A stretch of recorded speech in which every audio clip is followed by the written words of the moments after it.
to give us a little bit more insight into what that application process looks like, what you folks may want to keep in mind as that March 1st deadline is approaching. So Michelle, I will turn it over to you. Perfect. Hello, everyone, and thank you so much, Christy. Thank you, everyone, for joining us. Today, it's my pleasure to be here today to talk about scholarships and bursaries and the program at St. Thomas, and about preparing your scholarship and bursary application prior to the March 1st deadline that is quickly approaching. As Christy mentioned, my name is Michelle Wright, and I'm the Director of Admissions here at STU, and I also manage the scholarship and bursary program for entering students. I'm also a very proud alumna of St. Thomas, and I'm so excited for you to begin your STU journeys in just a few short months. So you can see an agenda here. We're going to quickly cover an overview of scholarships and bursaries. We're going to talk in more depth about scholarships and bursaries and the difference between those two things. The eligibility, so what criteria do we look for when awarding scholarships and bursaries, as well as the application process, what we're going to be asking on the applications, what you may want to start preparing, or maybe some of you have already started that, what the application process looks like, and finally, a timeline with important dates and deadlines for you to keep in mind. So St. Thomas offers a student awards program that includes both scholarships and bursaries. So I'd like to quickly discuss the difference between those two. So firstly, scholarships are based almost solely, oftentimes almost solely based on your academic performance, while some also will look at things like your extracurricular involvement or your community activities and involvement, different social justice issues that you may be passionate about, and that kind of thing. On the other hand, bursaries are based on your financial need. So we're going to be taking a look at your financial situation, any extenuating circumstances that you may be facing, as well as the capacity of you or your family or supporters to contribute to your post-secondary studies. So both scholarships and bursaries are a really excellent way to offset those costs associated with your post-secondary education. If you're not sure if you qualify, I really highly recommend that you apply. The application process that we're going to talk about in more detail soon may take you, a couple of hours, but that could be, really rewarding and for your time and effort if you were to receive an award, even of $500, for example.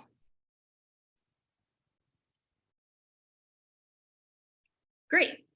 So here we list some of the awards that we offer. We have over 100 different entrance scholarships, and there's a really broad range in their value. So some could be, $400, maybe one-time awards, while others could be up to $96,000 over your 4-year degree. So you can see listed here on this slide some of the major entrance scholarships, and these are available to domestic students who are applying to the Bachelor of Arts program on the basis of their high school records.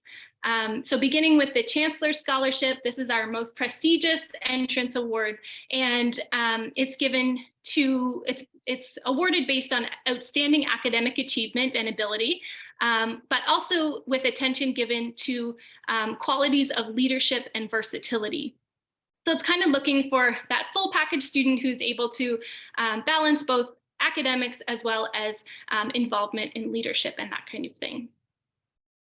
This award covers full tuition for 4 years, as well as a single room in residence, and board in this case would be your meal plan.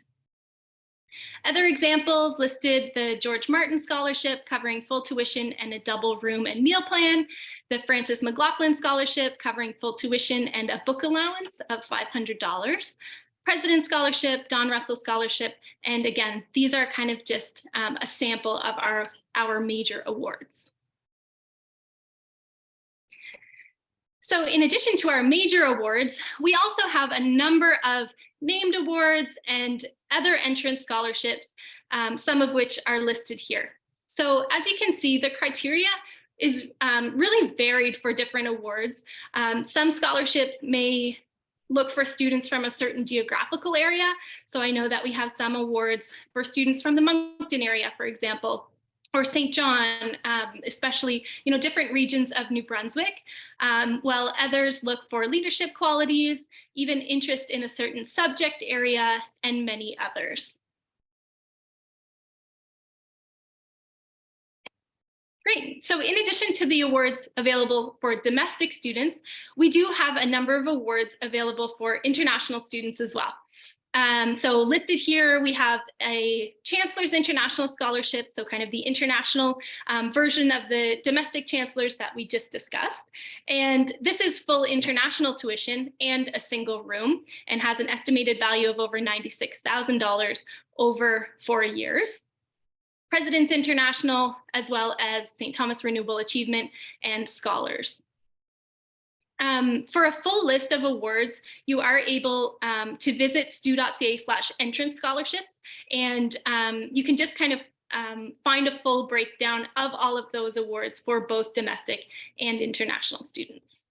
Great, thank you. Next slide. Awesome. So the good news is we have hundreds of different awards, some of which I just mentioned, but the good news is that you do not have to apply separately to each of those different awards. So one application qualifies you to be considered for the majority of awards that we offer at St. Thomas. So again, we're going to be explaining the application process in a couple of slides, but just keep in mind that you're not, you don't have to go to the website, find a scholarship, apply to that one, find another one that you think you may qualify for. It's all kind of streamlined and made really easy for you to submit that one complete package, and we will match you and consider you for the majority of awards that are available. So eligibility. In selecting entrance scholarships, the primary criterion that the Entrance Scholarship Selection Committee will be looking at is the academic record. So we look for, excuse me, an admission average of 80% or higher, as well as the strength in your grade 12 program and your performance in grade 11. So remember where we are in the academic year. We require a first semester transcript. And so at this point in the year, we're only going to have your first semester results from grade 12.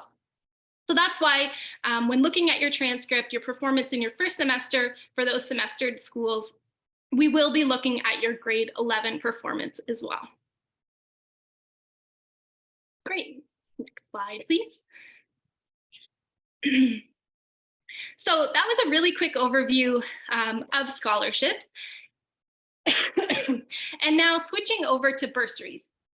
So bursaries are open to students who have demonstrated financial need and are applying for full-time admission to the Bachelor of Arts program as either a high school student or as an adult learner. And much like scholarships, there is a large range. Our scholarships range in value between $500 to $3,000. And I've listed some out here as well. So you can see the Joyce Family Foundation, Millennium Entrance Bursaries, George Martin Bursaries, etc. A little different than scholarships, bursaries are normally only one-time awards.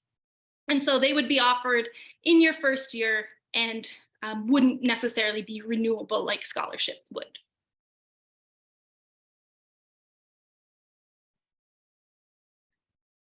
Perfect.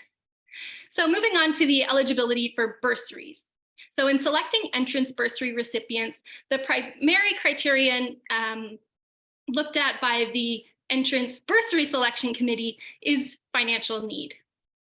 So we'll be looking at the capacity for your family or your supporters to contribute financially to your education, your employment situation, whether you're currently working, whether you plan to work through the summer months, and that kind of thing.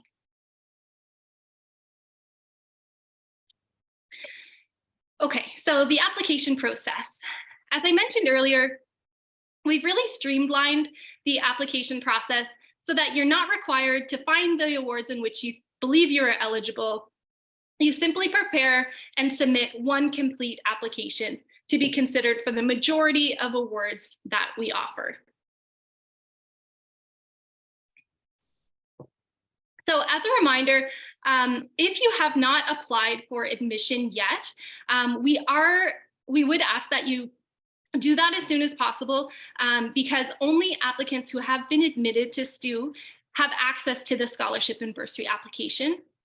And so if you haven't started that process, or if you're kind of in the middle of it, we would recommend you reach out to the admissions office and get that tied up so that you have access to what you need to submit prior to the March 1st deadline.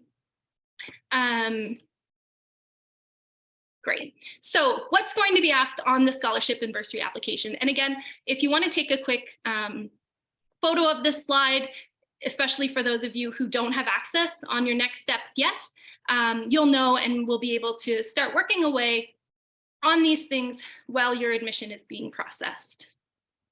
So you'll be required to submit a letter, some information kind of in a resume activities type section, as well as a reference letter. So the resume section is where you'll have the opportunity to tell us a little bit about yourself and what you've been up to throughout your high school career. So we want to know kind of those short-term commitments that you've maybe done here and there, but also some longer-term commitments that may have spanned a year or 2 or 3 or the whole duration of your high school career. So we've made it pretty easy in this section. It's almost like a fill in the blanks type scenario where we've listed out some of the key areas that you may be involved in. And we've kind of showed you the format that we would like you to list the activity, the years, so that we get a really good idea of that kind of resume and what you've been up to since beginning high school. So that's the resume. The second piece of your scholarship application is arguably the most important, kind of with your academic transcript, and that is your scholarship letter. So your letter is an opportunity for us to get to know you better, what you've been involved in, what you're passionate about, what you're looking to study here at St. Thomas, and maybe how some of those activities that you listed out on your resume and that you've been involved with could maybe connect to what you're interested in getting into at St. Thomas and beyond. So I'd encourage you to be mindful, not to necessarily duplicate what you've already indicated and outlined in the resume section, but to instead take a more kind of narrative or essay approach and explain what makes you a good fit for scholarships based on the criteria of some of the awards that we just went over. Finally, we will be asking you to upload a letter of reference. So this can be, typically we ask that it be an academic reference, so maybe from a teacher, guidance counselor, principal, someone from your school who may be able to speak to your qualities. If you're not able to reach someone who could, some of these titles that we just mentioned, you could ask someone like a coach, for example, or someone else who could speak strongly to your qualities and skills. I really recommend, if you haven't already contacted a reference, do that as soon as possible. I know that the person is likely, potentially being asked to write numerous letters, and the more time you can give that person, I'm sure the more that they will appreciate and potentially write, a better letter the more time that they have. So definitely keep that on your radar. Start thinking about that person if you haven't already, and give them a heads up, and even send them this little description so that they know kind of what we're looking for there. One thing with the letter of reference, you will have the opportunity to upload the reference in your scholarship application. And so if your referee prefers to send your letter directly to us at the admissions office, that's fine. You are going to have to upload a document of some sort, but you can always just upload a blank Word document that says, reference will be emailed directly to admissions@stu.ca, and we'd be happy to kind of pair that with your application once it comes in. Great. Okay, So similarly for bursaries, you'll be required to provide financial information relating to your parents or supporters, including their income and the number of dependents that they support or that you support. And you'll be asked to upload a letter or kind of paste in a letter explaining the reasons why you feel you qualify for a bursary. So this is your opportunity to kind of contextualize some of the numbers that you may have entered on your application, number of dependents, for example, and highlight any unique circumstances. So for example, if your family supports other family members, so say grandparents, for example, if you have additional expenses, health conditions or medical expenses, for example, anything that you think may contextualize the more than just the numbers that you've entered. Okay, so once you've prepared your letters, you have your reference letter and you've gathered the required information that we just discussed, you can find the scholarship and bursary application under the Next Steps tab on your applicant portal. So where you submitted your application, found your decision letter, and that kind of thing. The online application will ask if you'd like to apply for scholarships, for bursaries, or for both. And so if you intend to apply for both, I do recommend that you do so at the same time. So please submit both at the same time if at all possible. Although I'm sure we've mentioned a couple times and we'll continue to mention that important March 1st deadline again. If for some reason something happens and you're not able to get it in by that deadline, we do still recommend you apply. So we will be dispersing the majority of awards that we offer by that March 1st deadline. But if some funds continue to be available after that time, we will be considering students who apply after. So definitely encourage you to still apply. Great. So next slide, please. The one award that has a separate application. So you likely noticed that I said one application will qualify you to be considered for the majority of awards that we offer here at STU. The one that does require a separate application is the Harrison McCain Scholars Bursary. This is an award that is valued at $16,000 over 4 years. So it's a $4,000 award for 4 years. And it's awarded to an entering student attending university who's graduated from a Canadian high school. And you must have an 80% or higher admission average, have financial need, leadership qualities, as well as a recognized initiative in funding your own education. So on that form, they'll be asking, if you had a summer job, how much you've, saved or plan to save kind of from that employment. And so that does require a separate application, but it has the same deadline as our awards, which is that March 1st deadline. And if you're interested in finding that application or getting more details on the criteria and the application process and accessing the form, it's just found at stu.ca/McCain. So the link is there on the slide, and you can submit that directly to the admissions office via email at admissions@stu.ca.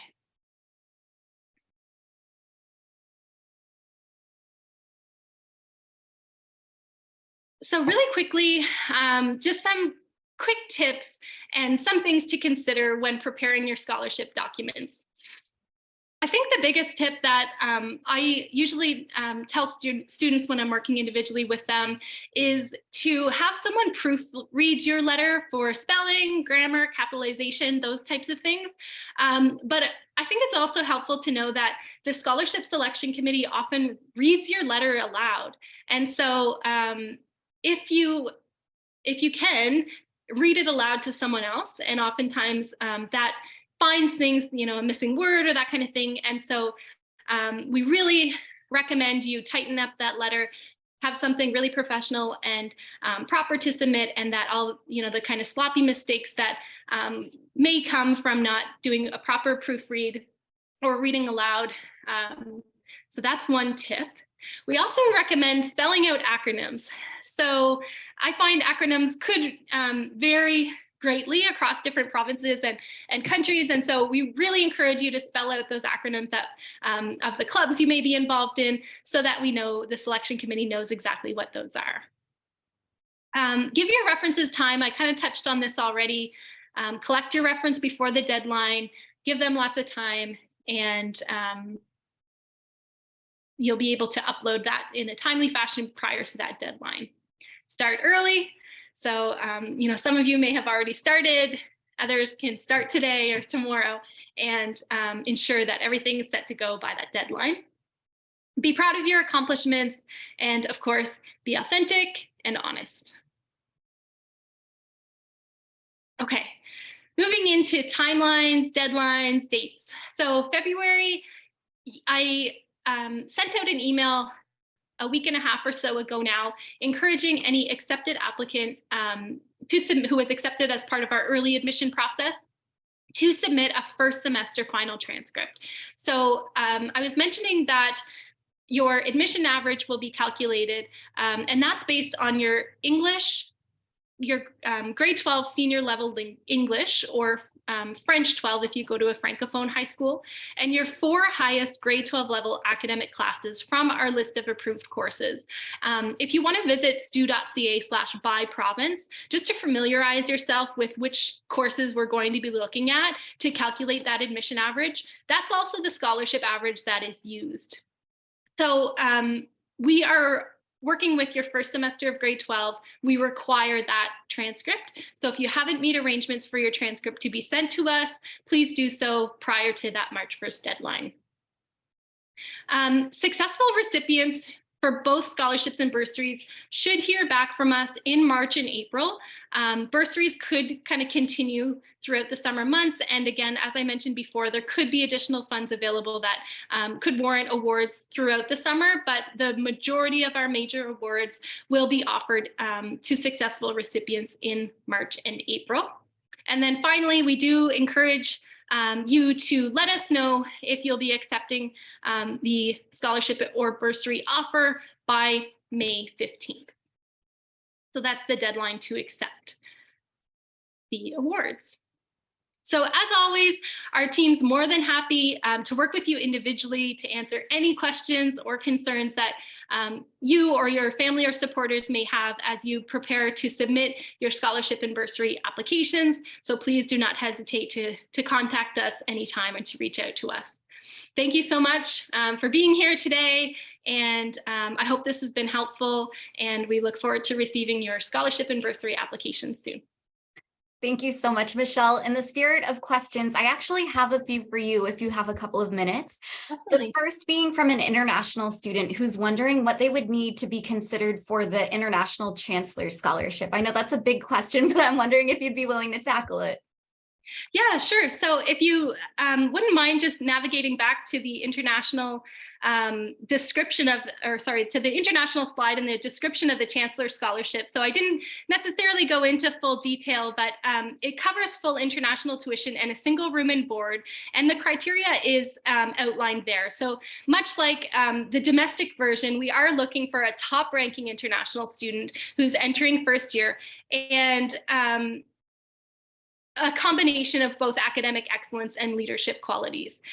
So we would be looking for the combination of those two things, and expecting you in your letter as well as your transcript to kind of highlight what makes you a good candidate for that award.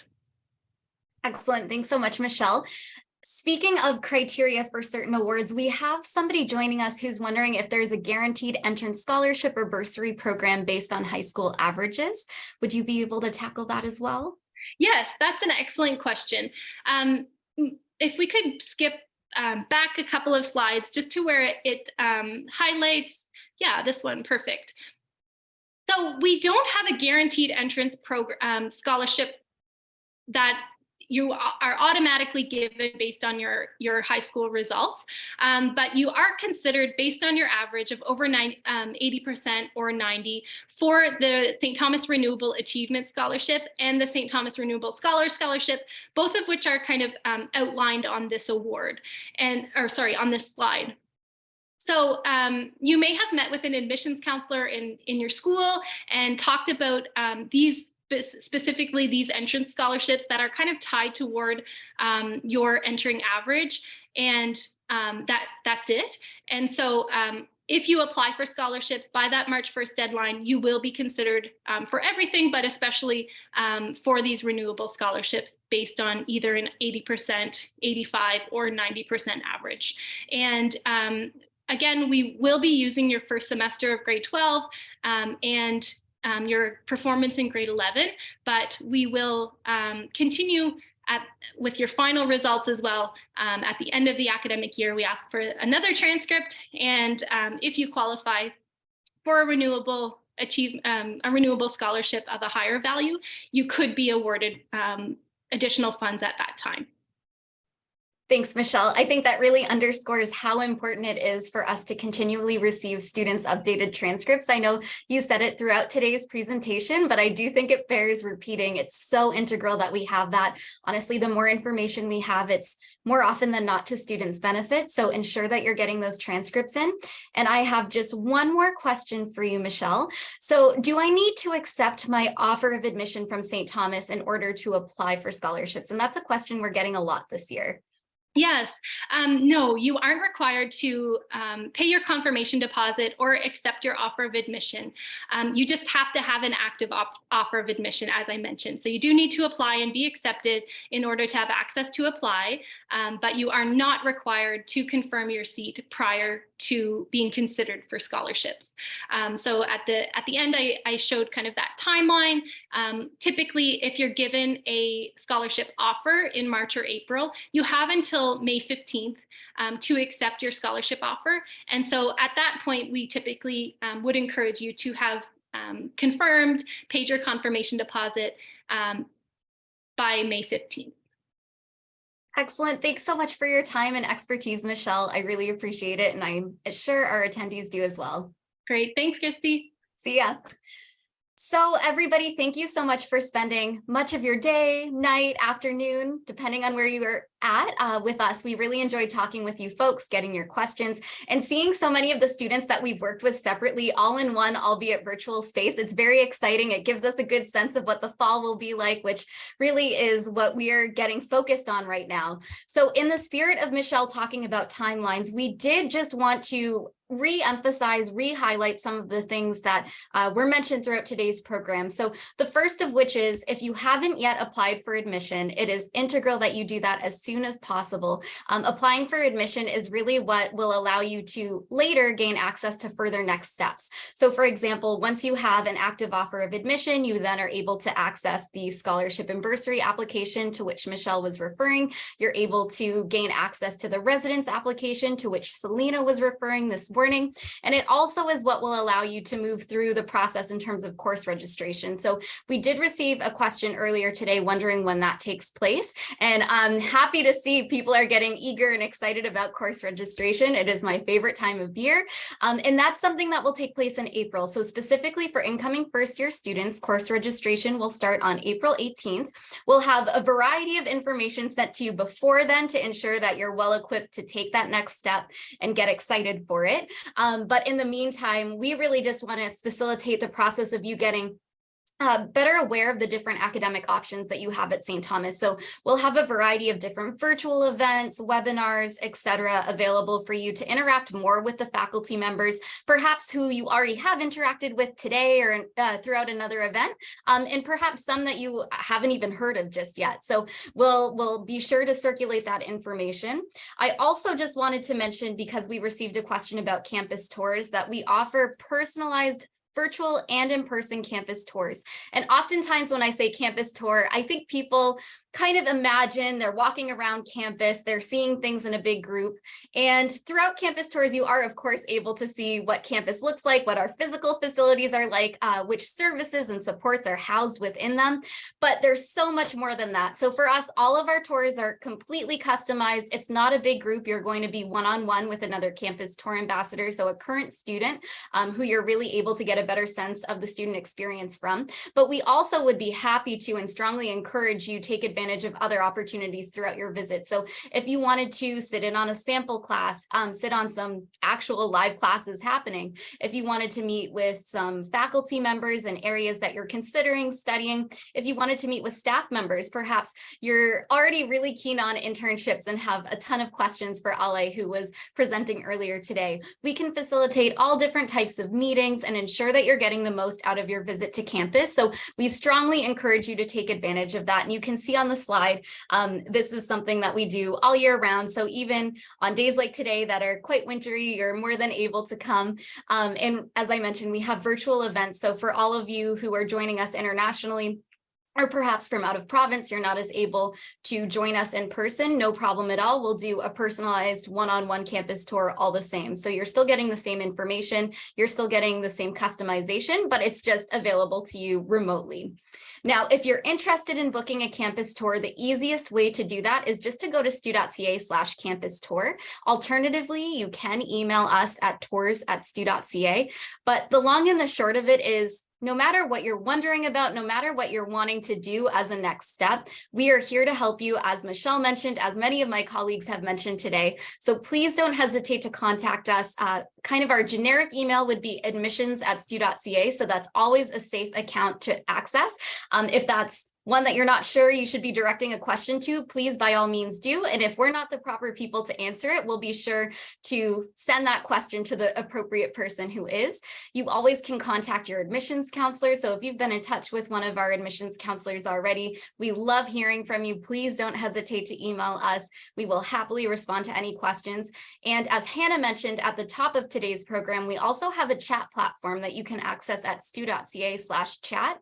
If you wanted to talk with some admissions counselors about the scholarship application or course registration, or alternatively, if you wanted to talk with some of our current students about what their experiences are like, what tips and tricks and wisdom they have for you, then you can talk with current students there as well. So we really encourage you to take advantage of all of these different ways that we're available to you because we're here to help, and we can't wait to welcome you into the STU community this fall officially.